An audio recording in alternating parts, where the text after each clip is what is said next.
made you breakfast, fresh coffee and bagels too. A new day is waiting for us, we got lots of fun stuff to do.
Hello, happy peoples. Hope you guys are doing great and awesome and amazing. We're getting a late start today.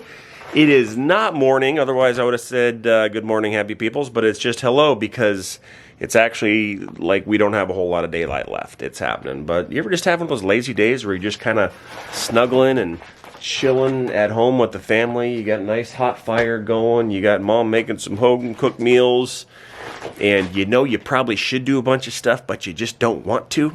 Yeah, that's kind of today's day. Some fun stuff that happened yesterday. My wife will kind of fill you in with Evelyn, so I won't let that cat out of the bag, but good stuff. But I don't know if you guys have noticed, we've been video on YouTube for, gosh, 6 years-ish now.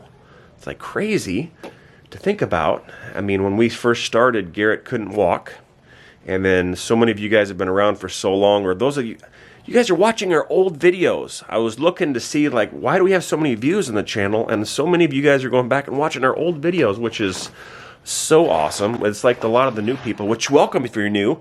It's like you're kind of going back and almost kind of reliving a lot of our life and experience that we've been able to share with people before. And it's just cool. This is a lot of what our life is about family and trying to keep what's important and building memories with our children, building those positive, happy memories that they'll have as a reference their whole life.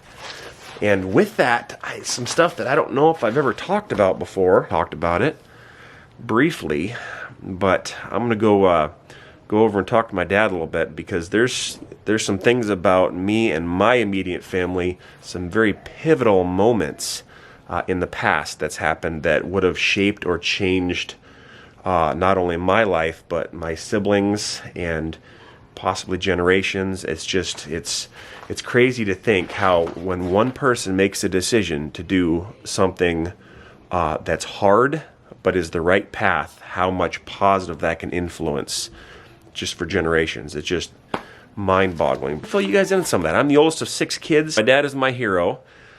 He has overcome so much in his life, and I'll have him maybe share that a little bit later. Has inspired me a lot. Now, my dad is not one of those get in your face and shove truth down your throat type of guys.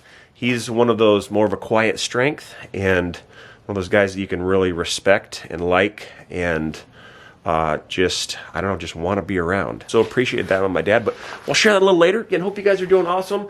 I don't know what else we're going to be doing today in the vlog other than we will just kind of pour it out as it goes, and we appreciate you guys taking the time to check in on us. Let's roll out with the day. What are you doing, Audrey? I'm curling my hair. Why are you doing that? Because I like it. Older, more like a young and it lady. makes me look like I'm pretty too.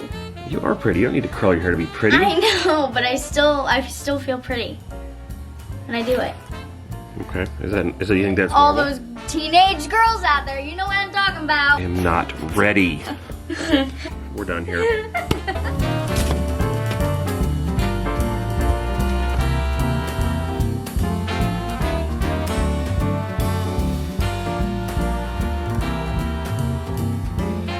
Okay guys, well we're having just a fantastical, relaxing day, yeah?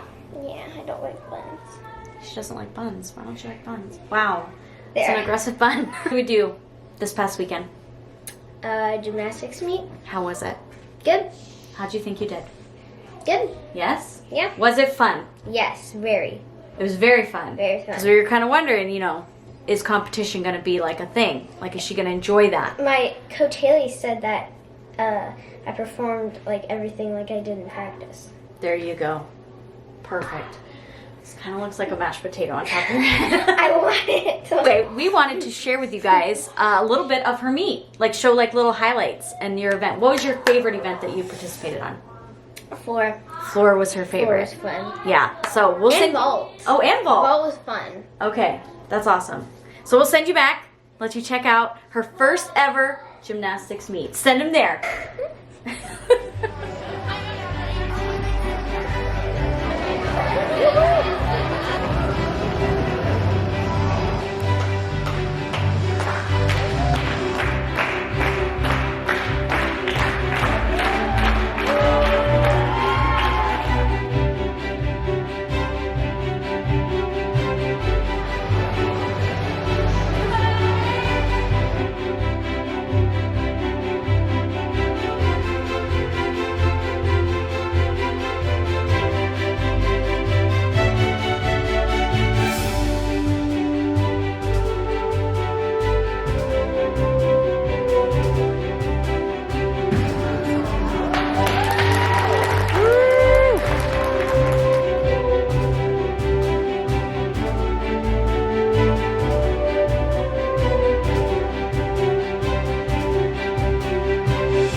What was your all around? 36.6. Whoa.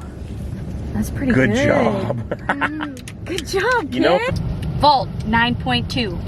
Uneven bars, 9.1. Balance beam, 9.1. Floor exercise, 9.2. I got all nines. Oh, 9! That's what I wanted to get. I wanted to get no 7s. Well, good job. You nailed it. So there it was. That was her amazing first ever meet. High five. Wow, we're just super coordinated. Yeah, we have some other ones coming down the pike. We're going to be going to Anchorage here In soon. like 3 weeks. Not that long. Might be during Vlogmas season. It'll be part of the Vlogmas. It will be part of August. Maybe we could even do some random acts of kindness down in Anchorage. Yeah. How fun would that be? Yeah, like in the hotel. Yeah. Speaking of Vlogmas, I'm still plugging away at the Random Acts of Christmas Kindness calendar. We're almost done. I've almost completed it. Fine little tunes here and there, and then it's good to go. So anyway, we want to share that with you guys. It's been kind of lackadaisical around here. We are gonna go to Grandma and Grandpa's house here in just a little bit. Bert wanted to sit down and talk with his dad about something that he wanted to share with you guys. So that is where we are gonna head. Let's head that direction. I don't know what this is. This is what we've been, okay. Let's go to Grandma and Grandpa's.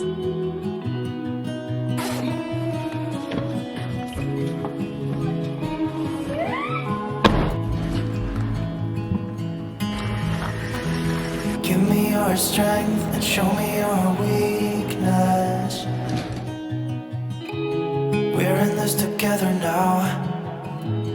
We're in this together now. Give me your love and tell me your secrets. 'Cause we're in this together now. Hey! How's it going, Yeah, young we're lady? in this together Thank now. you. I'm glad to be home. Now the fun's back.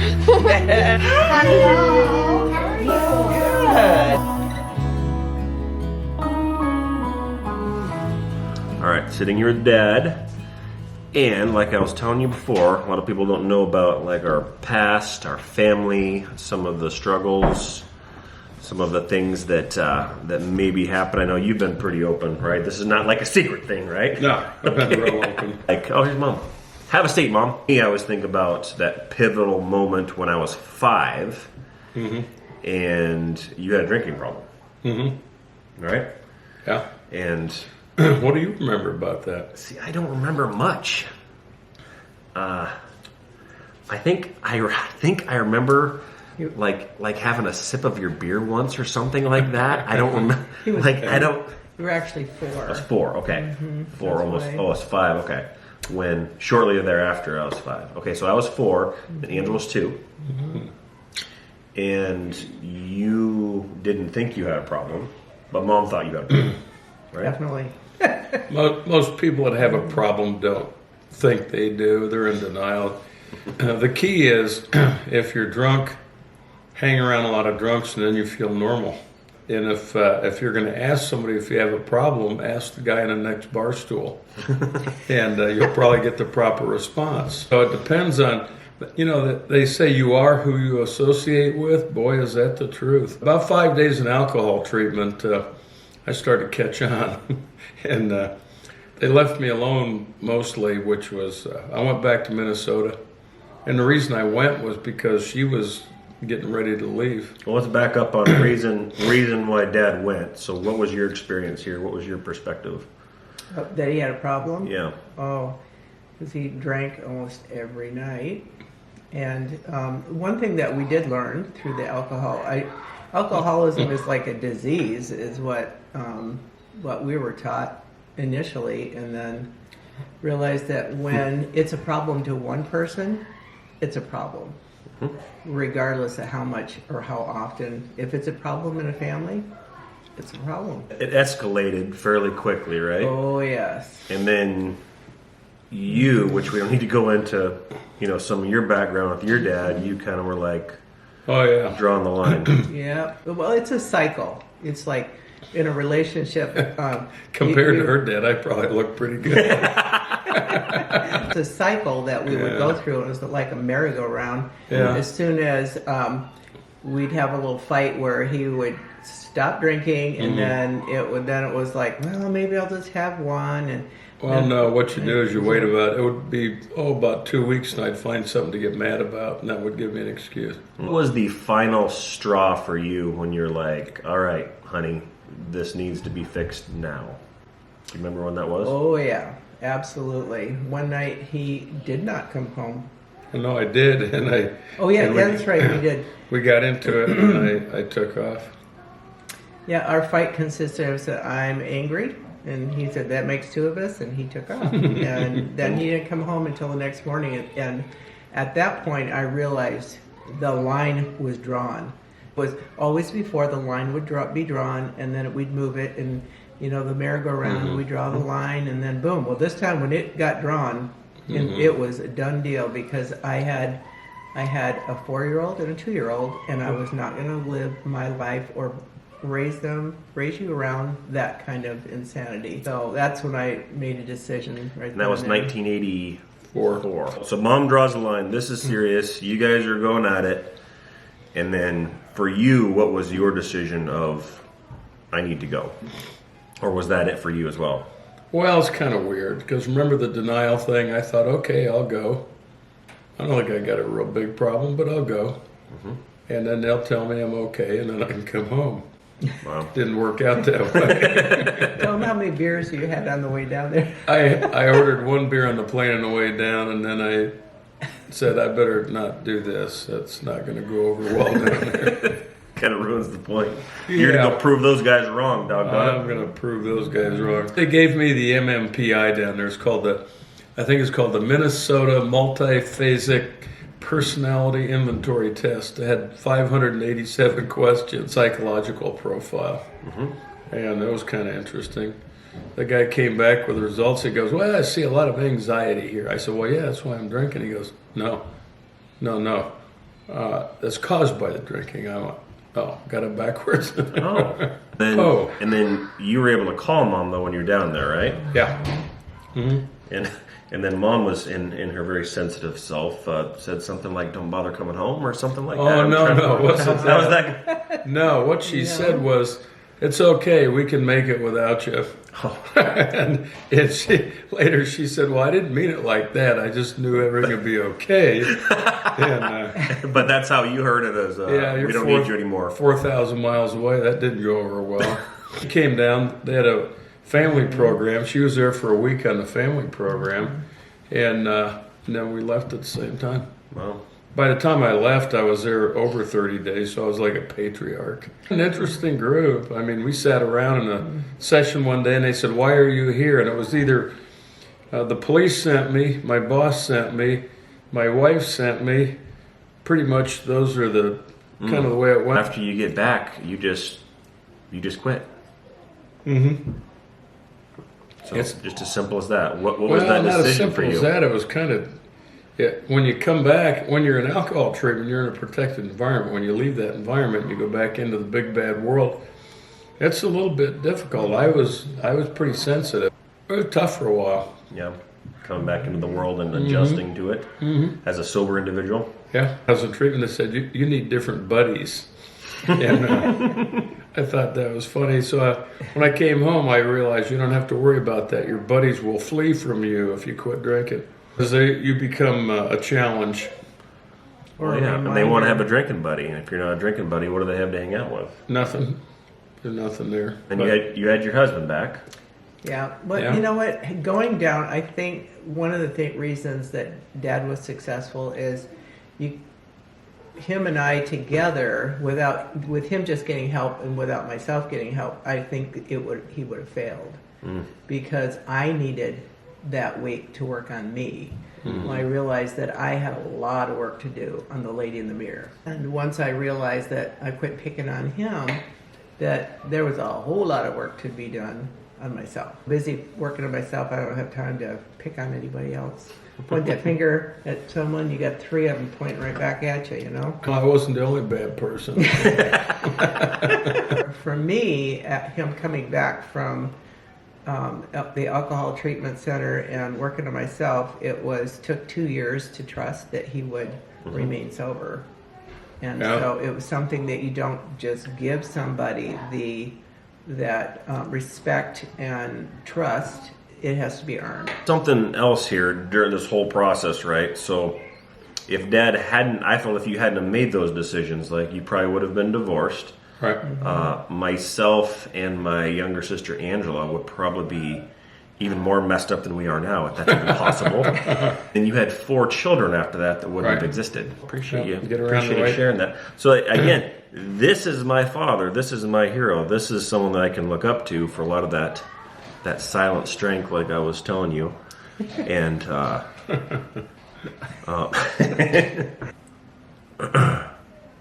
wasn't supposed to be emotional thing. It's okay. All right. So you have not had a drink of alcohol in how many years? 37. And you quit smoking too, right? Like you just knocked it all out. Yeah, I quit smoking the next year. Actually, quitting smoking was harder. Drinking. It really was. There's a real physical addiction. Very leery of going into any of these type of things, alcohol or smoking or any of that. I have never smoked or drank alcohol in my life, and I'm 42 years old because of that story right there. Oh, I appreciate it. Yeah. Because I don't know if I could handle it, to be honest. Because, I mean, you almost lost your husband, your kids, your life. You're like, just for alcohol. It's a different trail. It's a different trail. Well, I appreciate you sharing. Oh, yeah. Happy to. People need to hear it. Yep. All right. There's hope out there, There is hope. and you're going to do it with the Lord. Yep. You're not going to do it by yourself. That's true. Yep. And with a support team to give you some guidance. And That's the foundation of the Tools. 12-step program. You're not the only one that's going through it. You might feel like you are the only one at the time, but you're not. There's lots of people in quiet desperation just wondering what to do, and there's help out there. Thanks for sharing. Mom, you guys are awesome. You bet. Okay, now people know. We know it's out in the open. Alrighty, guys. Well, my babe just came down. I think he had a good talk with his dad. Where's he at? They're over here. They're playing Skippo. Having some good family time. So anyway, thank you guys so much for coming along with us. I hope you had fun. Thanks for checking in. All the things. Appreciate you guys. On the lookout soon. I'm hoping that the Random Act of Christmas Kindness calendar should be out on the website shortly. Not yet. We're still got to make a couple more little tweaks. Make sure it's perfecto mundo. And then it'll be out on the website. So anyway, thank you guys so much for watching, and we'll see you guys in the next one. Bye.